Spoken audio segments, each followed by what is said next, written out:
On this episode of Drinks Around the Table, we're at the drawing table again as I sit down to sketch with artist, writer, and podcaster Jeremy Bohannon. We discuss his upcoming comic book series, Butchers, and then get into the origins of his podcast, Pop Culture Bombcast. Hope you enjoy.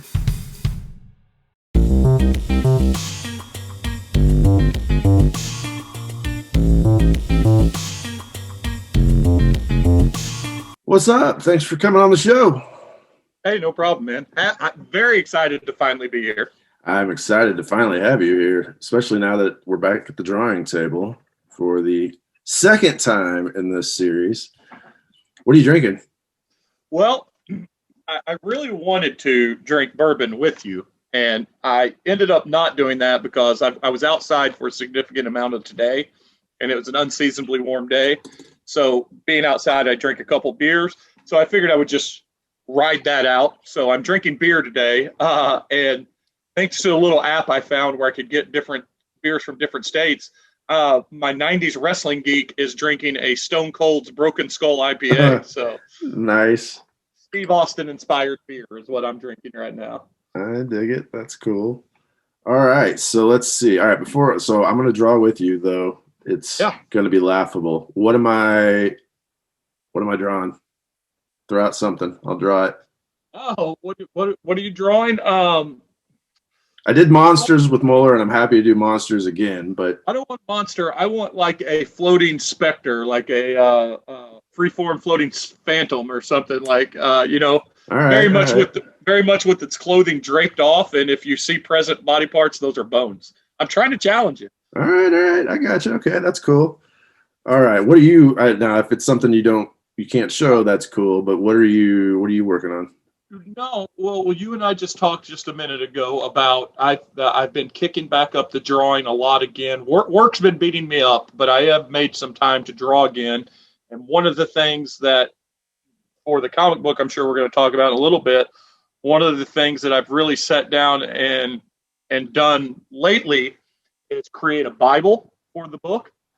And because I created the Bible, I'm also I'm doing a lot of really character sketches. So the drawing I'm doing today, and I believe this is the first time I've said this name out loud to anyone in the world, is of who will be the main protagonist in the comic book Butchers, and that's Henry Hank Garrison, the private detective. Henry Hank Garrison. All right. Yeah, it's Hank Garrison, but is what he'll go by. But Henry's his name. Henry's Garrison. His name.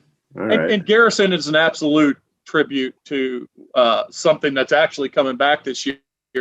One of my favorites. Speaking of high fantasy comic books, although short-lived and never finished, Battle Chasers. Garrison was the name of the main character of Battle Chasers. Was the first name. That is true. You think it's actually coming back? Yeah, he's not drawing it. And it's set to come out late this year with the people that kickstarted the video game will get it ahead of time. Oh, well, there you go. Yeah, that is exciting. 3 issues. I don't know what they're planning past that, but 3 issues for sure. Nice. All right, so let's get into Butchers. All right, so what? Give me the elevator pitch of Butchers. What's in store? It's going to be crime noir. It's going to focus around a fake version of St. Louis. So any Midwestern town with no oceans but the waterways will be river ran. And mainly it's going to focus around this character and the people that are in or around his lives that he knows from like his military days, but very much private detective book, very much in the vein of 100 Bullets, that kind of stuff. In fact, one of the things I want to accomplish is 100 Bullets told very small stories for the first the first third of that story, and so then it got to be a very big story about the Medici family and all that stuff, or Medici family and stuff, and then it got real big. I really want to stay focused on the characters, and it's mainly 6 characters that the story will be around. So the first character you'll meet in the first issue will be the first 3 issues will be 6 small introduction stories to the characters. And the very first one we're going to see will be Highway Joe, which will be a biker from the Green Dragon biker gang, or the Roadway Dragons. Sorry, I changed the name to the Roadway Dragons. Gotcha.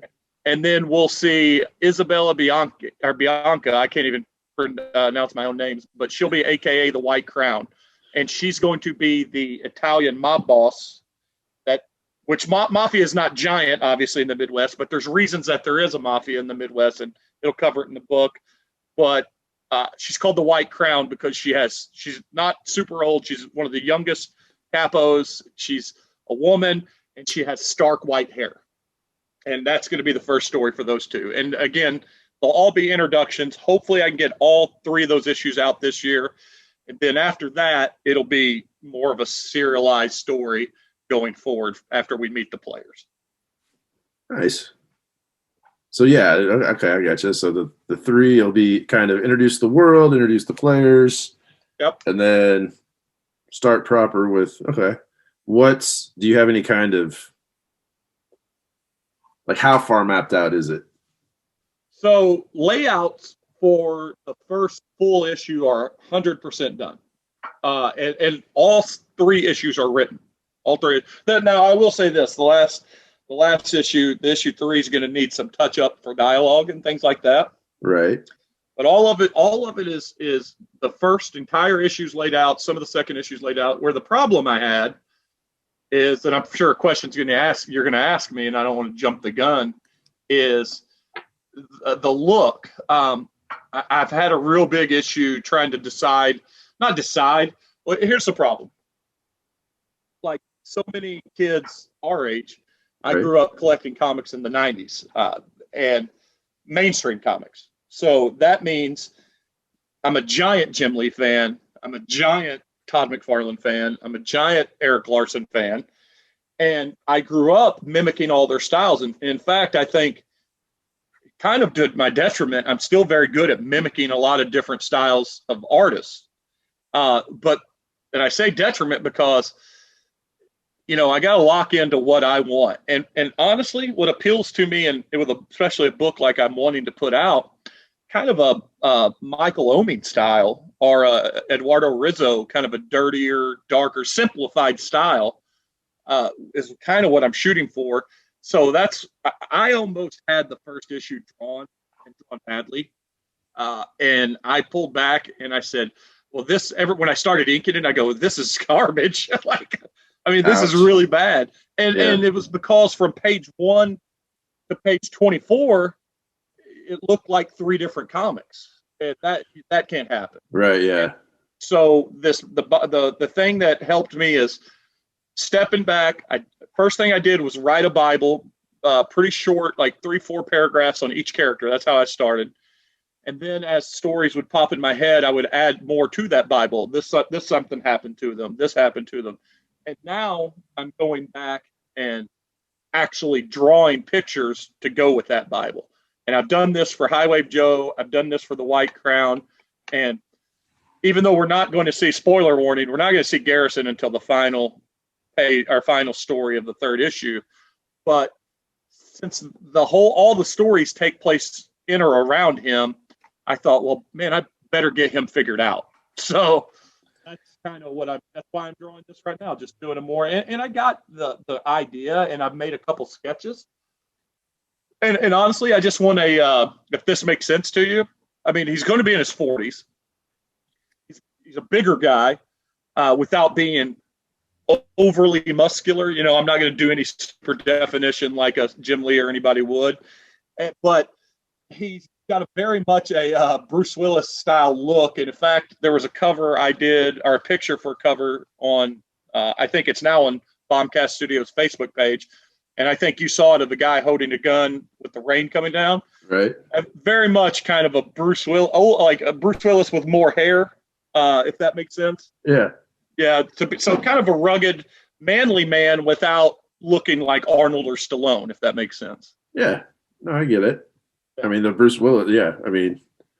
That John McClane is enough of a. Well, and there's no way around it. Die Hard is, in the top 10, if not the top 5 of my favorite movies of all time. So, right. That definitely plays a role in it.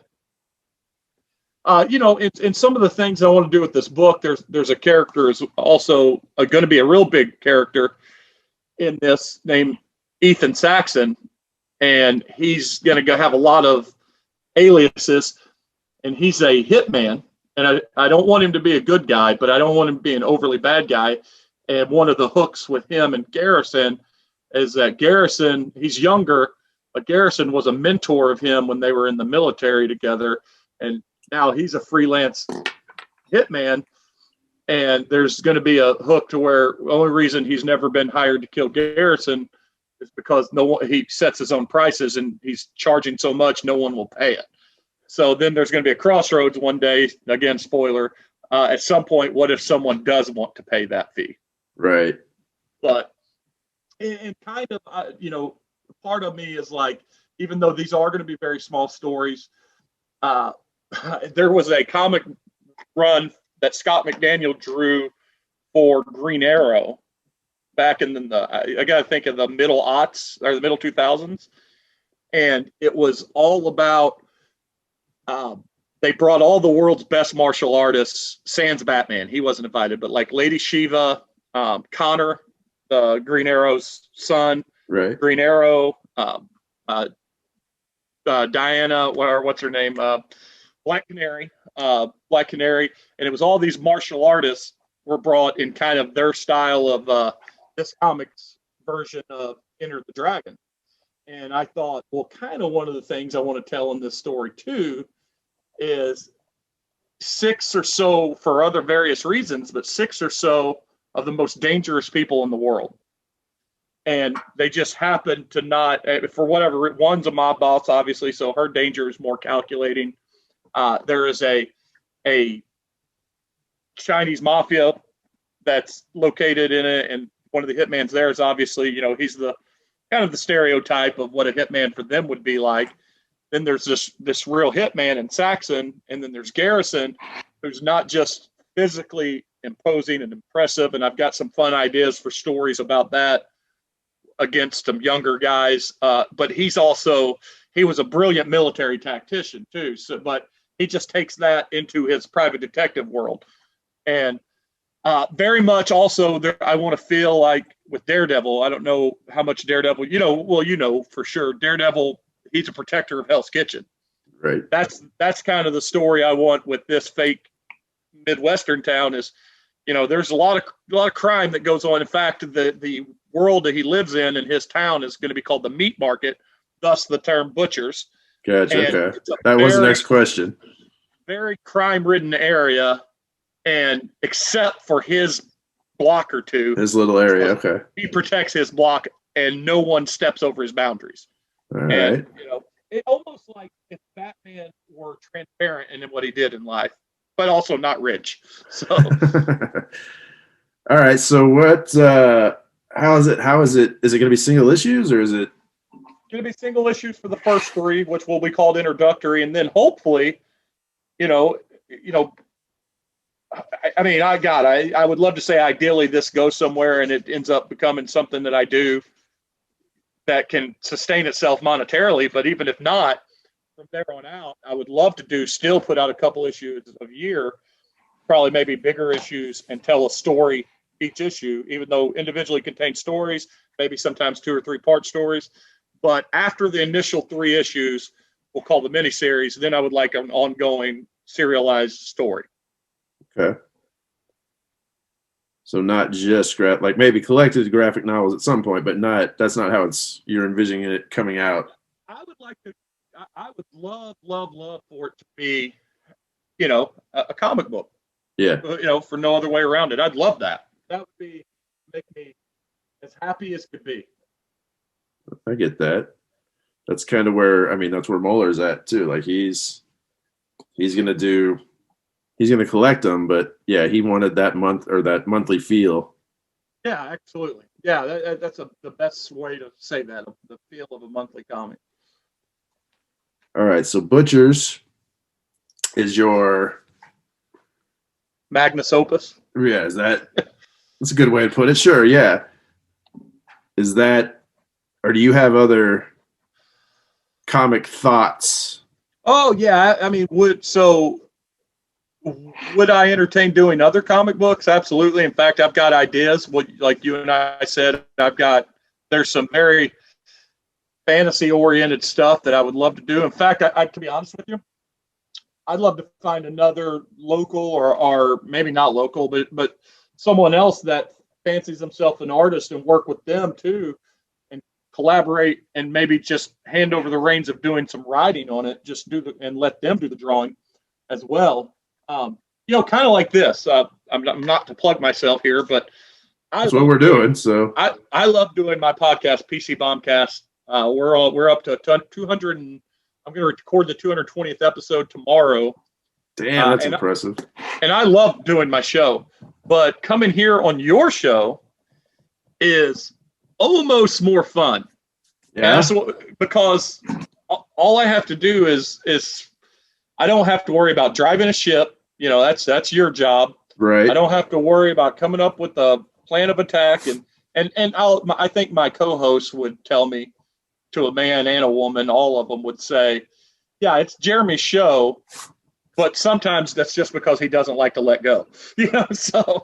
But trust me, I like to let go from time to time. So I like coming on here, and I like doing other people's podcasts. I've done a handful, and just all I got to do is just wind me up and go. Yeah. And not have, Well, yeah, not only that, but none of the production. It's basically this is it. You're the star, and then you get to go home. Well, and I think that's why if I was to do another comic, I would like to find somebody that could draw it, because and trust me, I'm no dictator. I would co-story with them, but I'd love to write and explore an idea that way. And again, kind of to what you just said, not worry about the production, Right. All right, so let's get into the show. Like, how did the podcast come about? Listening to just a metric shit ton of other podcasts over the years, and having interesting friends, and that present company included. I just thought that, especially as we get older and life really, really gets in the way, like I would like to have a format to where not necessarily are forcing each other to have good conversations about pop culture stuff, but if you put it on a calendar and you do it weekly, it tends to happen. Whereas if you just rely on, hey, next time maybe here in a few months we can get together, that almost rarely doesn't happen. So, my inspiration was certainly guys like Kevin Smith, Chris Hardwick to an extent, Zane Lamprey, a guy that I just did an episode about. And so, we have quite the history of drinking together, you and I, and me and my friends. So, we framed it by doing it all around booze while we're doing whatever it is we're doing. I mean, clearly I was equally inspired. Yeah. Yeah, no, this format's been great. I know that you had talked to me a couple years ago, maybe, or a year ago, or more than probably pre-pandemic, and you were like, I'm thinking of doing some kind of show, and you said I may reach out for tips, and then not that I was waited on bated breath, but I was always like, at some point Aaron's going to do something, and you didn't really reach out for tips. Said, hey, here's my show. In fact, you didn't even ask about the logo. I just did the logo. Yeah, that's like, you got a show, you need a logo. Crushed it on the logo too. I've gotten many, many compliments about that. And I'll definitely, when we're done here, I'll ask everybody where to find you. But I will be plugging that in this episode as well, because you did fantastic work. Drinks Around the Table came literally from, I was doing this already over the pandemic. Like I would get a hold of people. Well, like you just said, where, you've got friends that you want to talk pop culture with or whatever. And I was talking shop with other creatives of all kinds. And I thought, screw it. Let's just see what comes of it. And here we are. Yeah. The pandemic has been, for guys like you and I who have at minimum gotten together once a year at a comic book convention where we almost fill the tanks for a good solid another year, that was missing. that was very much missing. Yeah, totally agree. And But this has been cool. Yeah, I'm excited that you're doing it. You've talked to, friends that I haven't talked to in a while. Not that they're not they're great friends no matter what. But like you and I are close. Sure. Josh Roberts and I, and obviously Hal Powell, all those guys, we're all super close. But there's some people like Livy that you talk to. I consider her a friend, but I'm not as close as you are to her. So in fact, I was like, man, why have I never not got a hold of her to do the show? And, because not that I never want to label anybody secondary or tertiary, but you know what I mean? You have super close friends that Sure. you'll always stay in touch, but that doesn't mean there's not a lot of value in a lot of people out there. And doing a show like you're doing and like I do, it gives you a reason. And yeah, all we need is a reason to talk to people. I mean, sometimes friendship is enough, but sometimes you need a little extra kick. Yeah. That's what I like about our shows. I agree. Well, and I also most everybody that's been on my show has had something that they've made that they would like to get the word out that they've made it. And yeah, I that's like definitely that. your gimmick. That works. That's awesome. Not gimmick is a bad way of saying it, but you know what I mean. Yeah, no. The theme. Yeah, and you really hit it out of the park. I mean, well, and I guess I should give credit where credit's due too. I think that I'd be a lot further along in my artistic life and with a comic book and my style, kind of the thing that I was bitching about earlier, not having the style down. I'd be a lot further along if I didn't take essentially what amounted to a 15-year break from drawing. And well, I mean, you've also got a beautiful family, wife, like you've done other things.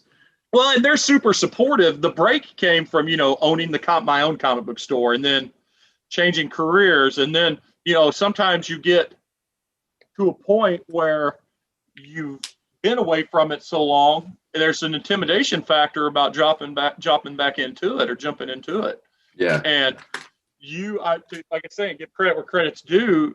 Moeller and you really lit a fire. I mean, him coming out with his own book, that was a big deal to me.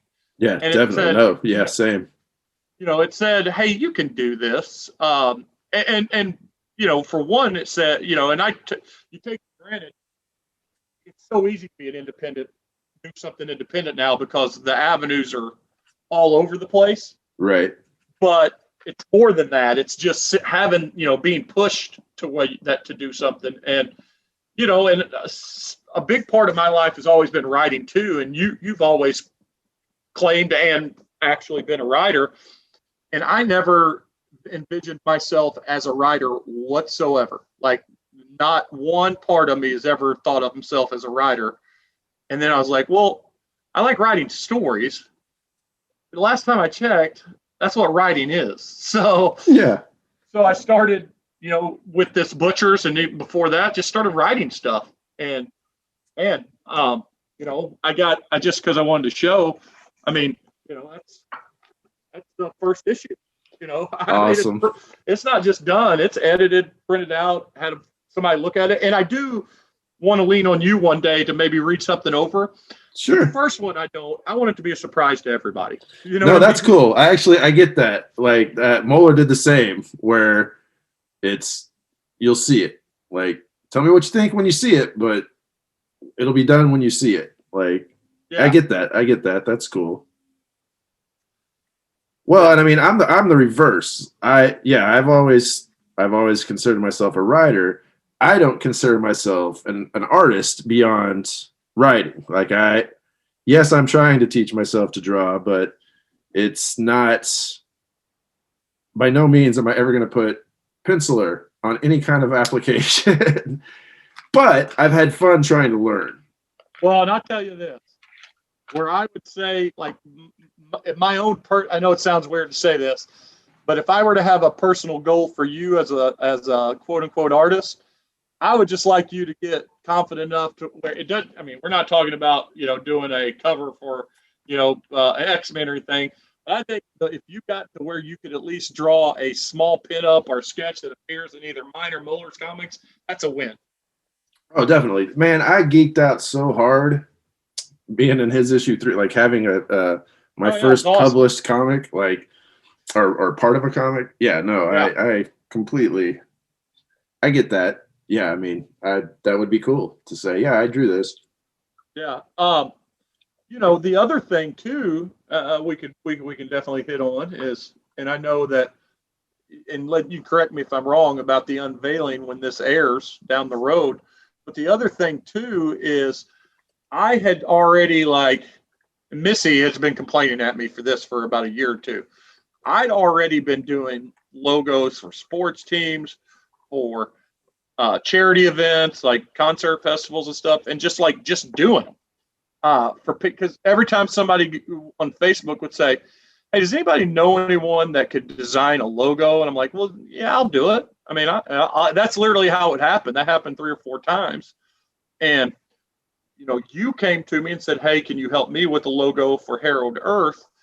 And I said, "Yeah, I would love to do that." And then Moeller mentioned it. We haven't talked about it since, but Moeller mentioned it. And then I really started doing these logos for people. So all pro bono. And then you were the guy that said, "But dude, you should start charging people for this." So Yeah, yeah.